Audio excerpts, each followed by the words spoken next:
Severe acne जो है वो अक्सर औकात स्कार्स का सबब बनती है। अब बात कर लेते हैं कि पेशेंट को कैसे पता चलेगा कि उसे जो एक्ने है वो मॉडरेट टू सीवियर में आ रही है। तो वो इस तरह से पेशेंट को पता चलेगा कि अगर आपके चेहरे पे एक्ने होती है और वो उसका कोई डिस्चार्ज हो रहा है, यानी कि पस वगैरह डिस्चार्ज हो रही है या सोजिश है एक्ने में, या आप यूँ समझ लें कि आपके चेहरे पे छोटे छोटे दाने हैं और साथ चेहरे पे बड़े से आपको एक गढ़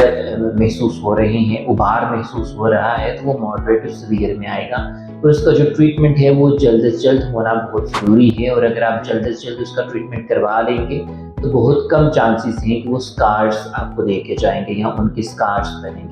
लेकिन अगर उनके स्कार्स बन जाए तो उन्हें कैसे ट्रीट किया जा सकता है, हम उस बारे में बात करेंगे। स्कार्स जो हैं वो डिफरेंट टाइप्स के हैं, यानी कि इस तरह कह लें कि आपके चेहरे पे स्कार जो है वो डिप्रेशन छोड़ जाता है, यानी कि नीचे से स्किन जो है वो थोड़ी सी डिप्रेस हो जाती है।